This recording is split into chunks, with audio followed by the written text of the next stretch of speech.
Everyone, welcome back to my channel. आज हम पढ़ेंगे chapter he is my brother from class third Marigold book. तो शुरू करते हैं अपना chapter. Once upon a time there was a small hill, a path went up the hill. एक समय की बात है, वहाँ एक छोटा सा पहाड़ था जिसके ऊपर रास्ता गया हुआ था। It went through thick and lovely woods of pine and fir trees, और उसके आसपास पाइन और फर के पेड़ लगे हुए थे। चीड़ होता है और फर एक ट्री होता है जिसकी पतली पतली पत्तियां होती हैं, वो पेड़ लगे हुए थे। People often walked on it to a holy place, और वहाँ से कई बार लोग पवित्र स्थल पे जाते थे। One day when the sun shone high in the sky, many people were seen climbing up the hill. एक दिन बहुत तेज धूप निकली थी, तो देखा कि बहुत सारे लोग उस पहाड़ पे चढ़ रहे थे। They were climbing slowly and carefully, वो धीरे धीरे और बड़े ही ध्यान से उस पहाड़ पे चढ़ रहे थे। A girl also climb the hill with them, और उनके साथ एक लड़की भी पहाड़ को चढ़ रही थी। हर नेम वॉज मीना, उसका नाम मीना था। Meena was 12 years old. She carried a small boy on her back. जो मीना थी वो 12 साल की थी, और वो अपने पीठ पे एक छोटे से बच्चे को लेके जा रही थी। He was 4 years old. His hair was curly, और वो छोटा सा बच्चा था, वो 4 साल का था, और उसके बाल घुंघराले थे। His eyes were black and his face was as fresh as the morning dew, और उसकी आंखें काली थीं, और उसका जो फेस था, उसका जो चेहरा था, वो ऐसे चमक रहा था जैसे सुबह की ओस चमकती है। As the sunshine dance through the trees, Meena climb the hill slowly and steadily. ऐसा लग रहा था जो सूरज की किरणें हैं वो डांस कर रही हैं पेड़ों के बीच से निकल के। ऐसे ही जो मीना थी वो आराम आराम से पहाड़ को चढ़ रही थी। Meena was happy and the boy was also happy. Meena बहुत खुश थी, और उसके पीठ पे जो उसका छोटा सा बच्चा बैठा था वो भी बहुत खुश था।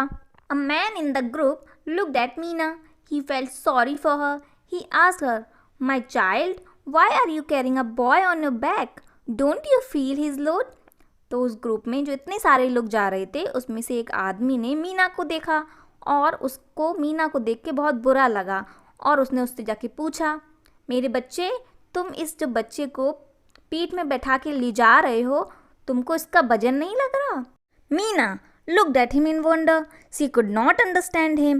Her brother was unable to walk.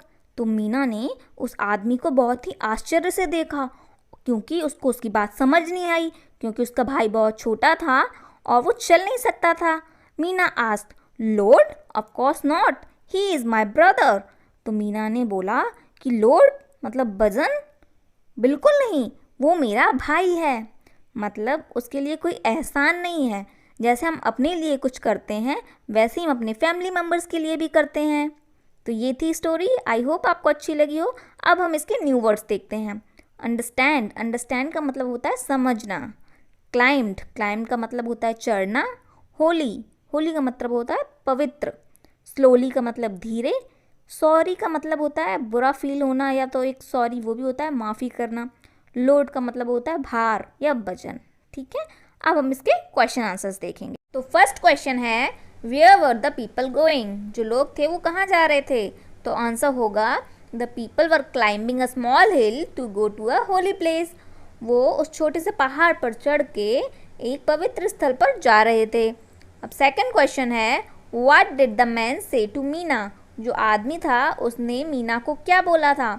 तो आंसर होगा, the man said to Meena, why she carrying the load of a boy on her back? जो बच्चा को लेके अपने पीठ पे बिठाल कर क्यों ले जा रही है, ये आदमी ने मीना को पूछा था। अब क्वेश्चन थर्ड है, why do you think Meena was carrying her brother? आपको क्या लगता है जो मीना है वो अपने भाई को पीठ पे बिठाल कर क्यों ले जा रही थी? तो आंसर होगा, Meena was carrying her brother because he was very small and was not able to walk.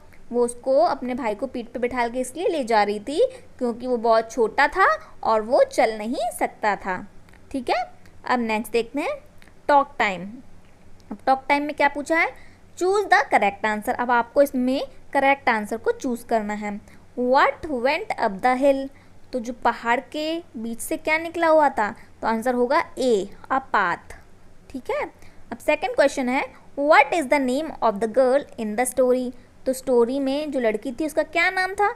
इसका आंसर होगा सी, मीना। क्वेश्चन थर्ड है how old was Meena. Meena कितने साल की थी? तो इसका आंसर होगा बी, 12 साल की थी वो। अब क्वेश्चन 4 है हाउ ओल्ड वॉज मीनाज ब्रदर। जो उसका भाई था वो कितने साल का था? तो इसका आंसर होगा बी, 4, यानी वो 4 साल का था। ठीक है। अब नेक्स्ट देखते हैं let's write fill in the blanks using the correct given words. अब ये नीचे आपको फिल इन द ब्लैंक्स दिए हैं और जो ब्लू कलर के बॉक्स में आपको जो वर्ड्स दिए हैं वो आपको फिल करना है। जैसे फर्स्ट में है the boy fail in the, तो इसमें क्या आएगा? पिट, PIT, पिट। पिट यानी जो लड़का था वो गड्ढे में गिर गया। पिट मीन्स होता है गड्ढा। अब सेकंड है आई डैश हॉट मिल्क, तो इसमें आ जाएगा SIP, सिप, मतलब घूंट भरना। आई सिप हॉट मिल्क। अब थर्ड है the kid is in the, जो बच्चा है वो किस में था? रग, RUG, रग आ जाएगा इसमें। ठीक है, कंबल। My toy is in the box. और फोर्थ में आ जाएगा बॉक्स, BOX, बॉक्स। अब फिफ्थ देखते हैं the lion is in the, अब देखो डेन, DEN, डेन दिया है ना, डेन मीन्स गुफा होता है, तो यहाँ आ जाएगा DEN, den. The cat runs after the, जो बिल्ली है वो किसके बाद भागी? रैट के, तो RAT, रैट हो जाएगा इसमें। The cat runs after the rat. और सेवेंथ का I sit on the cot, COT, cot. ठीक है, कॉट मीन्स खटिया होता है। अब नेक्स्ट देखते हैं fill in the blanks with the opposite of the underline word given in the sentences. अब ये नीचे जो फिलअप्स दिए हैं इसमें पूरा सेंटेंस पढ़ने के बाद कुछ वर्ड में अंडरलाइन दिया है, उसका अपोजिट हमको लिखना है। जैसे कि फर्स्ट में दिया है the rat ran in when the cat ran, तो इनके नीचे अंडरलाइन है, मतलब लाइन नीचे खिंची हुई है, तो इनका अपोजिट क्या होगा? आउट। तो इसका फर्स्ट में आ जाएगा आउट। ठीक है। अब सेकंड दिया है the lion is big but the ant is, तो बिग का स्मॉल क्या अपोजिट क्या होगा? स्मॉल, तो इसमें आ जाएगा स्मॉल। थर्ड है the giraffe has a long neck but owls are, तो लॉन्ग का क्या हो जाएगा? Short, SHORT, short. ठीक है। अब फोर्थ दिया है the sun appears in the day and the moon at night, day का अपोजिट हो जाएगा नाइट, NIGHT। अब फिफ्थ है the T is hot but the water is cool, hot का क्या हो जाएगा? कोल्ड। ठीक है, COLD, कूल भी हो सकता है, कोल्ड भी हो सकता है। अब सिक्स्थ है trees are tall but the buses are, तो इसमें क्या हो जाएगा? टॉल का क्या हो जाएगा? Short, SHORT, short. फिर दिया है Ram was sad but the Radha was happy, sad का अपोजिट क्या हो जाएगा? हैप्पी, तो यहाँ हैप्पी आ जाएगा। ओके, तो ये हो गया। अब नेक्स्ट देखते हैं। नेक्स्ट टीम टाइम दिया है, क्वेश्चन पूछा है what are the difficulties that a child who can't see will face. तो जो इसमें बच्चा क्या क्या डिफ़िकल्टीज़, क्या क्या कठिनाइयाँ हो सकती हैं जब वो देख नहीं सकता, तो इसका आंसर आप ऐसे लिख सकते हैं he will not be able to watch television, he will face problem in crossing the road, he will not be able to play with other children. अगर वो देख नहीं सकेगा तो ये सारे काम नहीं कर पाएगा। और आप इसके अलावा भी लिख सकते हैं कि वो कोई काम नहीं कर सकता, वो किसी को देख नहीं सकता, और बहुत से चीज़ें आप लिख सकते हो। ठीक है। अब जैसे सेकेंड क्वेश्चन पूछा है would you help a child who can't walk to school, क्या आप उस बच्चे की मदद करोगे जो स्कूल नहीं जा सकता? तो इसमें हो जाएगा yes I help that child, I would help that child, इसका ऐसे आंसर लिख सकते हो आप। अब थर्ड क्वेश्चन है how can you help such a child and make the child feel one of you.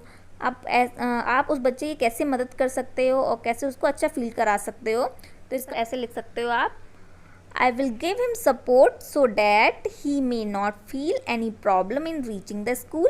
मैं उसको सपोर्ट करूँगा जिससे कि वो कोई उसको दिक्कत ना हो और स्कूल पहुँचने में उसको कोई दिक्कत ना हो। I shall hold his hand and take him to school। उसका मैं हाथ पकड़ कर उसको स्कूल ले जाऊँगा। और develop his self confidence to make such feelings, और उसका सेल्फ कॉन्फिडेंस को डेवलप करूँगा। तो ये आंसर हो सकता है। ठीक है। अब नेक्स्ट देखते हैं। नेक्स्ट एक एक्टिविटी, एक गेम दिया है जो आप बच्चों आप एक दूसरे के साथ खेल सकते हो। ब्लाइंड फोल्ड तो आपने सुना ही होगा, मतलब आप एक कपड़ा लीजिए कोई भी और आप अपने फ्रेंड को उसकी आंखों में बांध दो हल्के से, जिससे कि वो खुले ना, और फिर आंख बांध के उसको दूसरे बच्चों को ढूंढना है, जिसको वो ढूंढ लिया नेक्स्ट बारी उसकी होगी। तो ये था हमारा चैप्टर। आई होप आपको अच्छे से समझ आया हो। अच्छा लगा तो प्लीज़ चैनल को सब्सक्राइब कीजिए और वीडियो को लाइक करें, और कोई भी डाउट हो तो मुझे कमेंट करके ज़रूर पूछना। Thank you for watching.